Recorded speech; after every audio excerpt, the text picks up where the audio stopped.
Кылымдарды каараткан, санжыралуу, уюткулуу улуу кыргыз элибиздин макал лакаптары адам баласынын жашоосунда маанилүү роль ойнойт. Керегем сага айтам, келиним сен ук демекчи макал лакаптардын тарбиялык мааниси, алардын чечмеленишин биз адегенде жаштардан сурамжылап көрөлү. Көп сүйлөгөндө да сөздүн мааниси кетип калат, ошон үчүн күмүш деп коет. А сөз туура сүйлөсөң, сөз баалуу болот. Билбейт экенмин. Мисалы үчүн адам деле мисалы үчүн кедей болсо ал өзүн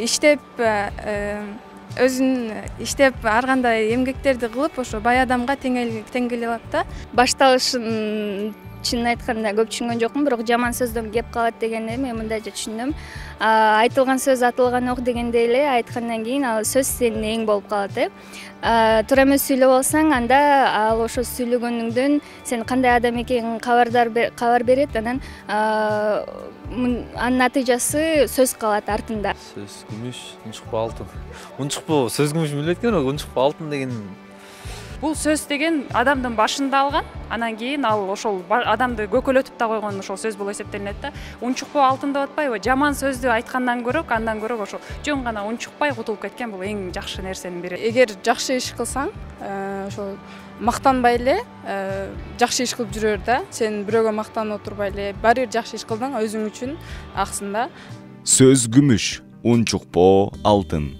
Белгилүү психолог, америкалык психолог Дейл Карнегинин дагы ушул адамдар менен мамиле түзүү боюнча принциптеринде ушул башка пикирлешиңдин сөзүн угуу боюнча дагы атайын принцип берилген.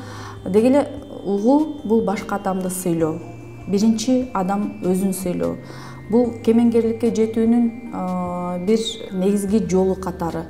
Ошол эле учурда бул угуу адептүүлүк, ыймандуулук, угуу бул сабырдуулук, чыдамдуулук катары да белгиленип келет. Ошон үчүн бир жакшы сөз бар. Унчукпай калуу бул эң ачуу кыйкырык деген. Албетте, кыргыздар сөздү өтө барктаган элбиз. Ошондуктан биздин макал лакаптарда өтө бир чоң маани бар. Маселен, сөз күмүш, унчукпу алтын дегениңин өзү, сөз күмүш дегенде мында ар бир сөздү мындай орду менен барктап, анын баалуулугуну, маанилүүлүгүнү барктап билүү керек деген мааниде айтсак болот. Ал эми унчукпу алтын деген бул кээде эмнеге байланыштуу? Кыргызда дагы бир ушуга байланыштуу дагы бир макал бар. Унчукпасаң үйдөй баледен кутуласың деп. Ошол сыяктуу көпчүлүк баягы кээде адам унчукпай коюу менен көп нерсенен, көп жанагындай бир талаш тартыштан мындай чыгып, же болбосо аны жайгарып коюу маанисинде айтылат да. Сөз менен унчукпай калууну эмне үчүн алтын менен күмүшкө салыштырып атат? Алтын дагы, күмүш дагы бул кымбат баалуу металлдардын катарына кирет. Бирок бүгүнкү күндөгү экөөнүн катышын карай турган болсок, алтындын 1 граммы болжол менен 2000 сомдун тегерегинде болсо, күмүш болгону 20-25 сомдон аша албайт. Экөөнүн так катышы бир 70-80 эсеге барабар болуп калат. Ушунун өзү эле сөз менен унчукпоонун деңгээлин аныктаганга жардам берсе керек. Айтайын дегеним, мааниси жок сөздөрдү сүйлөгөндөн көрө алтынга татыган унчукпай коюунун өзү бир топ эсе жогору турат. Муну Саадинин сөзү менен да ырастаса болот. Саади айткан экен, тилин тишине катып бурчта унчукпай отурган адам тилин тыя албаган, көп сүйлөгөн адамга караганда 1000 эсе жогору дейт. Демек, унчукпай калуу чындап эле алтынга барабар. Жара айыкса так калат, жаман сөздөн кек калат. Чыгыш философиясында айтылат да, ар бир адамдын көңүлү кызыл гүл деп. Мына ушул кызыл гүлдү гүлбөйдөн сактоо, ошол кызыл гүлгө залал келтирбөө. Деги эле дүйнө практикасында алып көрө турган болсок, мына ушул октон бүткөн жара айыгат. Ал эми сөздөн бүткөн жараны айыктыруунун дабасы азыркы күнгө чейин табылбай келет да. Анан мына ушул адамдар ортосунда мамилени чыңдоо, адамдардын ортосунда жаман сөз айтпоо, ошол адамдын көңүлүнө кир сакталбашын алдын алуу сыяктуу маселелер дагы ушул макалдын идеясынын төркүнү деп айтсак болот. Албетте, бул мааниси ушундай, жара айыккан жерде сөзсүз түрдө белги кылат, так кылат. Жаман сөздөн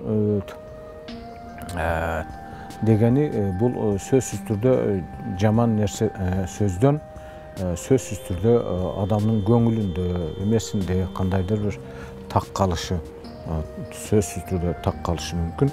Анткени ал бирөөгө айтылган кандайдыр бир жаман сөздөн ал эч убакта ал адам айткан адам абийир таппайт, жакшы нерсеге, жакшы атакка, жакшы сыйга ээ болбойт деген мааниде айтылат.